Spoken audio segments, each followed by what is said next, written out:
Hello everyone, मैं अजहरुद्दीन और आप देख रहे हैं आपका अपना चैनल विद्या भवन। तो फ्रेंड्स, आज हम बात करने वाले हैं मोस्ट इम्पॉर्टेंट टॉपिक जिसका नाम है लीवर। इंग्लिश में लीवर कहते हैं, हिंदी में उत्तोलक कहते हैं, जिससे हर कंपटीशन के एग्ज़ाम में 2-3 क्वेश्चन पूछा जाता है। तो फ्रेंड्स, आज ये वीडियो आपके लिए बहुत ही महत्वपूर्ण होने वाला है और इस वीडियो को आप पूरा देखें, स्किप ना करें, क्योंकि इससे 2-3 क्वेश्चन हर एग्ज़ाम में पूछा जाता है। कंपटीशन का हर एग्ज़ाम के लिए बहुत ही महत्वपूर्ण है और क्लास की दृष्टि से भी ये इम्पोर्टेंस माना जाता है। तो फ्रेंड्स, आज हम जिस विधि से उत्तोलक के बारे में समझेंगे, जानेंगे, उसके बाद आपको याद करने की कोई ज़रूरत नहीं होगी, क्योंकि क्वेश्चन एग्ज़ाम में पूछा जाता है कि बताइए कौन सा प्रथम श्रेणी का उत्तोलक है, कौन सा द्वितीय श्रेणी का उत्तोलक है, कौन सा तृतीय श्रेणी का उत्तोलक है। तो फ्रेंड्स, आज हम इन तीनों प्रकार के उत्तोलकों को बहुत ही आसान विधि से समझेंगे। तो चलते हैं अपने टॉपिक की तरफ। टॉपिक है हमारा सबसे पहले सरल मशीन। और सरल मशीन क्या होता है पहले ये समझते हैं। तो सरल मशीन में सबसे पहले आता है कि जिस पिंड पर या जिस मशीन पर हम बल लगाकर अनेक प्रकार के कार्य कर सकते हैं, मतलब एक से अधिक लाभ प्राप्त कर सकते हैं, वही हमारा होता है सरल मशीन। तो सरल मशीन को स्टार्ट करने से पहले हमको बात करना होगा कि बल आघूर्ण। क्यों बल आघूर्ण? क्योंकि ये जो उत्तोलक है, उत्तोलक एक बल आघूर्ण के सिद्धांत पर कार्य करने वाला मशीन होता है। आपको सिर्फ नोटिस ये करना है कि उत्तोलक जो भी हम पढ़ेंगे ये बल आघूर्ण के सिद्धांत पर कार्य करेगा। बल आघूर्ण। अब क्वेश्चन आपका यहाँ से उठेगा कि बल आघूर्ण आखिर होता क्या है। तो हम बात करते हैं बल आघूर्ण। बल आघूर्ण वह बल होता है जो किसी पिंड को पूरी तरह से क्या करे, रोटेट करा दे। मतलब हम जब यह पिंड है और इस पिंड को एक तरफ से हमने फिक्स कर दिया और फिक्स करने के बाद जब हम बल लगाएंगे तो यह पिंड पूरी तरह से क्या करेगा, रोटेट करेगा। तो इसी को कहते हैं बल आघूर्ण। आइए डिफिनीशन को देखते हैं। बल आघूर्ण द्वारा किसी पिंड को एक अक्ष के परितः घुमाने की प्रवृत्ति को ही बल आघूर्ण कहते हैं। फॉर एग्जाम्पल की ओर चलते हैं। हमने हमने यह एक प्रकार का मशीन ले लिया और इस मशीन को हमने इस पॉइंट पर फिक्स कर दिया। जब इस पॉइंट पर फिक्स करते हैं तो यहाँ से हमने एफर्ट लगाया, मीन्स बल लगाया। बल लगाते हैं तो यह पिंड ऐसे रोटेट करेगा, ऐसे रोटेट करते हुए फिर घूमता हुआ जाएगा। इसी को कहा जाता है बल आघूर्ण और इसे टाउ से प्रदर्शित किया जाता है। टाउ, इसे बल आघूर्ण को टाउ से प्रदर्शित किया जाता है। टाउ बराबर होता है एफ इंटू का यस। तो आपको सिर्फ इतना याद रखना है कि बल आघूर्ण मतलब होता है एफ इंटू का यस, मतलब किसी पिंड पर लगाया गया बल और उस पिंड का उस लंबवत दूरी, पिंड की टोटल लंबाई, यहाँ से यहाँ तक जो लंबाई है ना, यही इसकी लंबाई है। तो कहेंगे कि टाउ बराबर हो जाएगा एफ इंटू का यस, मतलब किसी पिंड पर लगाया गया बल और उस पिंड की लंबवत दूरी का गुणनफल ही बल आघूर्ण कहलाता है। आप फार्मूला से भी इसका डिफिनीशन बता सकते हैं कि किसी पिंड पर यदि हम बल लगाते हैं और उस पिंड की जो लंबाई होती है यहाँ से यहाँ तक, उस लंबाई का गुणनफल ही बल आघूर्ण कहलाता है। टाउ से प्रदर्शित करते हैं और आपसे क्वेश्चन पूछा जाएगा कि बल आघूर्ण का मात्रक बताइए। तो आप बताएंगे बल का मात्रक, ये बल जो एफ दिया इसका मात्रक होता है न्यूटन, लंबाई का मात्रक होता है मीटर। तो आप बताएंगे बल आघूर्ण का मात्रक होता है न्यूटन मीटर। तो फ्रेंड्स, उम्मीद करता हूँ बल आघूर्ण आपको समझ में आ गया होगा। अब आगे चलते हैं। आगे है हमारा सरल मशीन क्या होता है। हमने बताया जब किसी पिंड पर हम बल लगाएंगे और उससे एक से अधिक कार्य प्राप्त होगा, एक से अधिक लाभ प्राप्त होगा, उसी को कहते हैं सरल मशीन। बल आघूर्ण पर कार्य करने वाली जैसी युक्ति जिससे कम बल लगाकर अधिक कार्य किया जा सके, कम बल लगाकर अधिक कार्य करना ही सरल मशीन कहलाता है। सरल मशीन का डिफिनीशन आप आसान से समझेंगे। जब हम किसी पिंड पर कम बल लगाते हैं और अधिक हमें लाभ प्राप्त होता है, वही होता है हमारा सरल मशीन। जैसे में आइए बात करते हैं। पहला है उत्तोलक, सबसे आसान है उत्तोलक। फिर उसके बाद है घिरनी। घिरनी क्या होता है? जिससे हम लोग पानी को कुएं से खींचते हैं, वो हमारी घिरनी होती है। जैसे में हम यहाँ पर देख सकते हैं, ये हमारा घिरनी है, इस घिरनी को हमने इस पॉइंट पर फिक्स कर दिया। जब हम इस पॉइंट पर फिक्स करते हैं तो यह घिरनी से हम यहाँ पर एफर्ट लगाएंगे, मतलब फोर्स लगाएंगे, और ये रोटेट करता हुआ नज़र आएगा। तो इससे हम लोग एक से अधिक प्रकार की लाभ प्राप्त करते हैं। इसी को कहा जाता है सरल मशीन। और एक होता है स्क्रू जैक। स्क्रू जैक क्या होता है, जिसके द्वारा हम बाल का भी व्यास को मेज़र कर सकते हैं, मतलब बहुत ही महीन तारों का भी व्यास को यदि मेज़र करना है तो स्क्रू जैक का प्रयोग किया जाता है। उम्मीद करता हूँ आपको सरल मशीन समझ में आया होगा, क्योंकि सबसे आसान डिफिनीशन आप बताएंगे कि जब किसी पिंड पर हम बल लगाते हैं और उस मशीन से एक से अधिक लाभ प्राप्त होता है तो वही होता है सरल मशीन। एग्जाम्पल में आप घिरनी कह सकते हैं, उत्तोलक कह सकते हैं। अब बात करते हैं उत्तोलक क्या होता है। सबसे हमारा टॉपिक यही है कि उत्तोलक होता क्या है और उत्तोलक के कितने पॉइंट्स होते हैं, उत्तोलक के कितने भाग होते हैं। आइए अब उत्तोलक की बात करते हैं कि सबसे पहले उत्तोलक का व्याख्या आर्किमिडीज ने किया था। आपको सिर्फ ये पॉइंट याद रखना है कि सबसे पहले उत्तोलक का व्याख्या आर्किमिडीज ने किया था। आर्किमिडीज एक ऐसे वैज्ञानिक हैं जिन्होंने सबसे पहले उत्तोलक का व्याख्या किया था। यह एक प्रकार का छड़ होता है जिसके 3 बिंदु होते हैं। उत्तोलक के 3 बिंदु। पहला पॉइंट है आलंब। आलंब क्या होता है, आलंब जिस पॉइंट के थ्रू किसी भी पिंड को फिक्स कर दिया वही हमारा होता है आलंब। जैसे में एक बार समझते हैं आलंब। कहते हैं आलंब क्या होता है, हमने मान लिया यह एक प्रकार का हमारा छड़ है और इस छड़ को हमने इस पॉइंट पर फिक्स कर दिया। जब जिस पॉइंट पर किसी भी पिंड को फिक्स किया जाता है वही होता है आलंब। यही है हमारा क्या, आलंब, क्योंकि हमने इस पॉइंट पर इसको फिक्स कर दिया। जब फिक्स करने के बाद इस पर यदि बल लगाते हैं तो यह पूरा ऐसे सर्कल बनाएगा, मतलब रोटेट करेगा। तो जिस पॉइंट के थ्रू कोई भी मशीन पूरी तरह से रोटेट करती है वही होता है आलंब। अब दूसरा बात करते हैं आयास क्या होता है। आयास मतलब जब जिस उत्तोलक पर हम बल लगाते हैं, मतलब फोर्स, एक्स्ट्रा फोर्स लगाते हैं, वही हमारा होता है एफर्ट। एफर्ट को इंग्लिश में आयास कहते हैं, प्रयास भी कह सकते हैं। तीसरा होता है लाभ। भार क्या होता है, भार क्या होता है, उत्तोलक के द्वारा या किसी मशीन के द्वारा उठाए गए पिंड को, उठाए गए भार को ही कहा जाता है लोड या इंग्लिश में भार।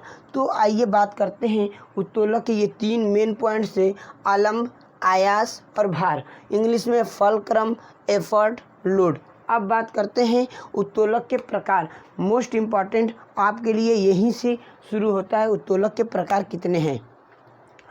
तो उत्तोलक के 3 प्रकार होते हैं, प्रथम श्रेणी का उत्तोलक, द्वितीय श्रेणी का उत्तोलक और तृतीय श्रेणी का उत्तोलक।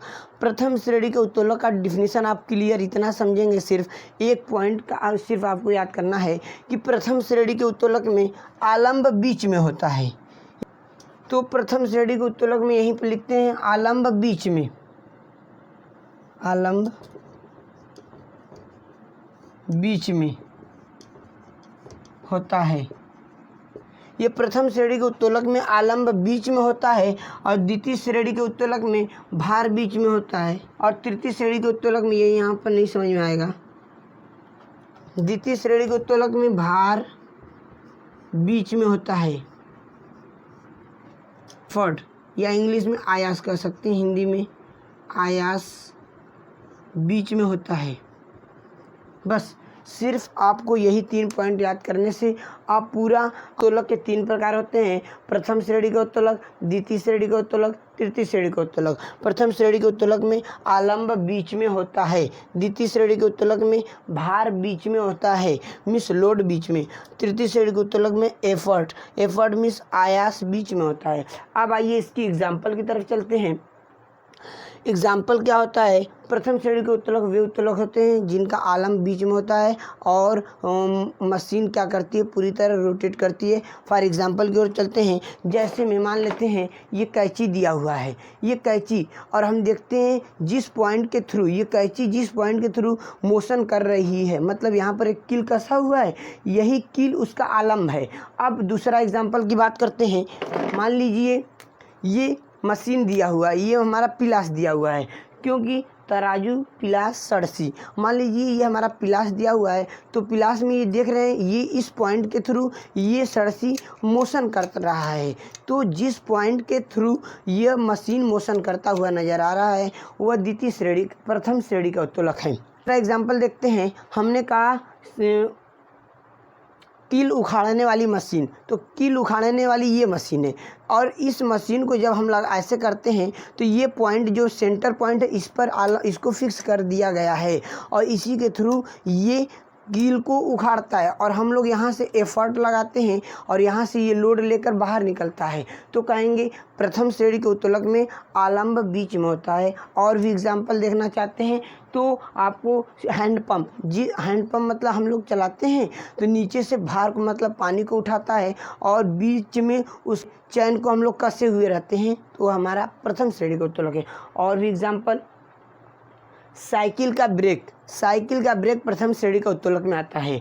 गुलेल जो होता है जिससे बच्चे गुलेला मारते हैं ना, गुलेला, वही वो भी होता है प्रथम श्रेणी का उत्तोलक। जैसे ऐसे होता है तो यहाँ पर हमने रस्सी को फिक्स कर दिया और ये हमारा गुलेला है और इस पॉइंट के थ्रू हमने रस्सी को जब फिक्स करते हैं तो ये भी आता है प्रथम श्रेणी का उत्तोलक। तो फ्रेंड्स आपको प्रथम श्रेणी का उत्तोलक उम्मीद करता हूँ समझ में आया होगा, क्योंकि उत्तोलक में प्रथम श्रेणी के उत्तोलक में सिर्फ आप इतना याद रखेंगे आलंब बीच में रहेगा।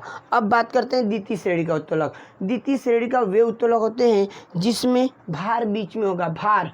तो एग्जाम्पल की ओर चलते हैं। सरौता जिसे आम फाड़ने वाली मशीन देखे हैं, बीच में आम को हम लोग रख देते हैं और ऊपर से एफर्ट लगाते हैं जिसमें भार बीच में रहेगा। जैसे में सुपारी काटने वाली मशीन को भी सरौते की तरह कार्य करता है। और एक होता है नींबू निचोड़ने की मशीन, नींबू निचोड़ने की मशीन भी तृतीय श्रेणी के उत्तोलक में आता है। अब लास्ट बात करते हैं दरवाज़ा। जो हमारा दरवाज़ा होता है ना, जिसको हम लोग रोज़ाना खोलते बंद करते हैं, ये द्वितीय श्रेणी का उत्तोलक है। कैसे है आप जान लीजिए, क्योंकि इसमें भार बीच में है। हमने क्या किया, किनारे से प्रयास लगाया, सेंटर पॉइंट पर भार होता है और किनारे पर इसको फिक्स कर दिया जाता है कब्जेदार से, इसीलिए द्वितीय श्रेणी का उत्तोलक माना जाता है। अब आते हैं तृतीय श्रेणी का उत्तोलक क्या होता है। और तृतीय श्रेणी के उत्तोलक में सिर्फ आपको इतना याद रखना है कि आयास बीच में होगा। आयास क्या होता है, आयास मतलब जहाँ पर हम लोग बल लगाते हैं, फोर्स लगाते हैं, वही हमारा होता है आयास। चिमटा सबसे इसका आसान एग्जाम्पल होता है चिमटा। जैसे में ये आप चिमटा देख रहे हैं, इस चिमटे से हम लोग क्या करते हैं, या तो किसी भी चीज़ को पकड़कर उठाते हैं या किसी भी चीज़ को पकड़कर हम लोग एक स्थान से दूसरे स्थान ले जाते हैं। मतलब हम क्या देख रहे हैं, यहाँ पर हमने क्या किया, प्रयास लगाया। मतलब हमने कहा कि जिस मशीन पर बीच में प्रयास लगाया जाता है वह तृतीय श्रेणी का उत्तोलक होता है। तो चिमटा एक प्रकार का तृतीय श्रेणी का उत्तोलक है। और बात करते हैं केहुनी। यह जो हमारा केहुनी है ना, जब हम किसी पिंड को ऐसे उठाते हैं तो हमको बल इस पॉइंट से लगाना पड़ता है। तो केहुनी एक प्रकार का तृतीय श्रेणी का उत्तोलक है। और बात करते हैं, ये जो हमारा पंजा देख रहे हैं ना, इस पंजे के थ्रू हम लोग उंगलियों से सामान को उठाते हैं और ये हमारा बीच में क्या है, भार होता है, बीच में आयास होता है। मतलब यहाँ से हम लोग बल लगाते हैं और कार्य उंगली से करते हैं, तो कहेंगे हाथ जो है मनुष्य का तृतीय श्रेणी का उत्तोलक है। और भी इसका एक एग्जाम्पल है, जैसे में स्टेपलर को आप देख रहे हैं, हम जब यहाँ पर कॉपी रखते हैं और स्टेपलर करते हैं तो बीच में हम लोग क्या करते हैं, जब हम लोग बीच में एफर्ट लगाते हैं तो कहेंगे स्टेपलर भी एक प्रकार का तृतीय श्रेणी का उत्तोलक है। और एक बात करते हैं जिससे में चाकू भी एक प्रकार का तृतीय श्रेणी का उत्तोलक है, क्योंकि हम लोग चाकू से जब काटते हैं तो बीच में पकड़कर काटते हैं। तो बात करेंगे एफर्ट बीच में होगा, चिमटा होगा, चाकू होगा, स्टेपलर होगा, मनुष्य का हाथ होगा, केहुनी तृतीय श्रेणी का उत्तोलक है। और आप यहाँ पर ये जो फिगर देख रहे हैं ना, ये सेंटर पॉइंट पर हमने आलंब को फिक्स किया है और यहाँ पर एफर्ट लगाया, यहाँ पर लोड लगाया, ये प्रथम श्रेणी का उत्तोलक है। दूसरी बात करते हैं कि द्वितीय श्रेणी के उत्तोलक में लोड बीच में है। एग्जाम्पल आपके सामने है, सरौता, सुपारी काटने की मशीन, नींबू निचोड़ने वाली मशीन, कूड़ा, गाड़ी, दरवाज़ा, ETC। ये द्वितीय श्रेणी का उत्तोलक है। यहाँ पर हमने लोड बीच में लोड को रख दिया, इस पॉइंट पर हमने इस मशीन को फिक्स कर दिया और यहाँ पर हम लोग एफर्ट लगा रहे हैं। अब तृतीय श्रेणी का उत्तोलक का ये फिगर है।